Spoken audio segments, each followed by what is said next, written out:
Cuando vas a comprar un vino y ves vinos con taparrosca, ¿piensas que son chafas? ¿O piensas que no van con tu evento de etiqueta? ¿O piensas que si llegas con tu vino con taparrosca te van a ver feo?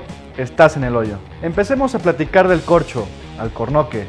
Alcornoque es el árbol del que se saca este producto. De hecho, el corcho lo obtienen de la capa de este árbol, ya que cuando consigue cierto grosor, la desprenden y perforan para obtener los corchos para las botellas. Existen diferentes datos sobre cuándo se empezó a ocupar este método. Se dice que desde el Imperio Romano ya ocupaban la corteza de este árbol envuelta en brea o resina para tapar las ánforas que contenían vino.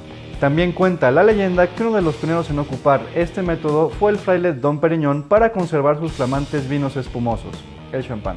El corcho evita que se salga el líquido de la botella, sin embargo permite una microoxigenación por sus diminutos poros. El corcho ayuda a que algunos vinos, ojo, algunos vinos, evolucionen de manera óptima gracias a esta microoxigenación. Si en tu casa tienes un vino joven con corcho de hace 10 años y lo estabas guardando para cuando hicieras tu primer millón, excelente, ya la cagaste, probablemente esté echado a perder.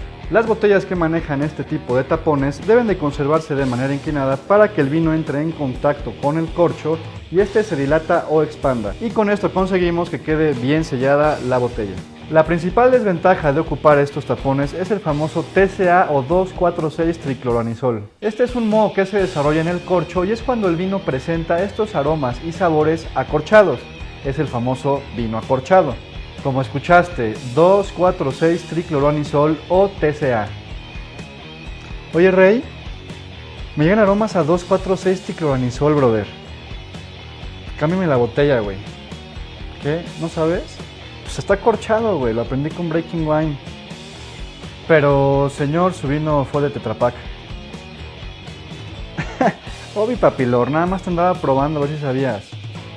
Los principales productores de corcho en el mundo son Portugal y España, con un 60 y 30% de la producción respectivamente. Si quieres volverte productor de corcho, es muy sencillo, ahí te va. Debes de plantar tu árbol en una tierra adecuada y con un clima muy especial y esperar más o menos 50 años a que te dé la primera corteza, la cual no te va a servir para hacer tapones. Luego debes de esperar 9 años más para sacar el primer corte de corteza y este ya te va a servir para hacer tapones. Después, cada periodo de 9 años se repite la operación. Y sí, comienza hoy y tal vez tus nietos verán el resultado de tu trabajo. ¿Qué pedo? ¿Qué haces ahí sentado todavía? Vete a chingarle para que en 60 años cobres.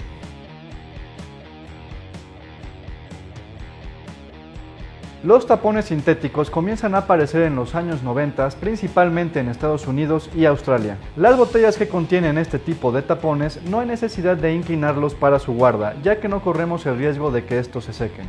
Es poco probable que aporten algún sabor desagradable al vino.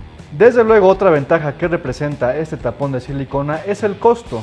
Por ejemplo, un corcho más o menos cuesta $0.35 y uno de silicón $0.03. Más o menos estamos hablando que un corcho cuesta 5 pesos mexicanos contra 50 centavos. Existen diferentes tipos de tapones sintéticos, cada bodega elige el tamaño, el color e inclusive el estampado del mismo.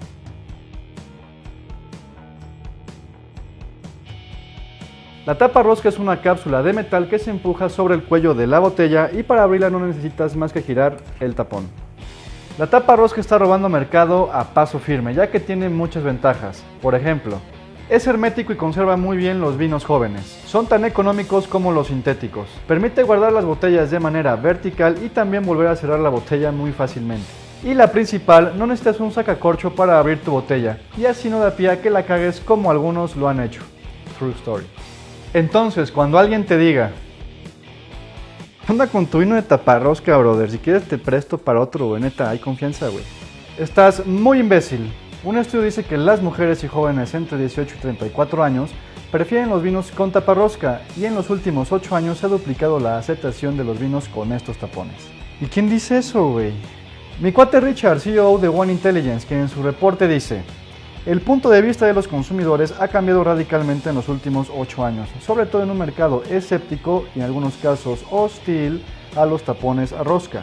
Algunas personas dicen que con estos tapones se pierde el romanticismo de destapar una botella de vino. Pero ahí te va esta técnica para que impresiones a tu chiqui en una cena romántica. Ya que tienes tu vino con taparrosca, debes de tomarla de esta manera y girarla hacia ti. Una vez que se haya desprendido la cápsula, debes de colocar la botella de esta manera y hacer este movimiento. hay rostro. Para terminar, cuando veas vinos con tapones sintético o taparrosca, no les hagas mala cara. Los bodegueros saben por qué eligen estos métodos. Y lo importante es lo que contiene, no el embalaje. No juzgues a un vino por su cubierta, sino por su contenido. Ay, mamón. Bebe y me cuentas, pero antes dale like, suscríbete y síguenos.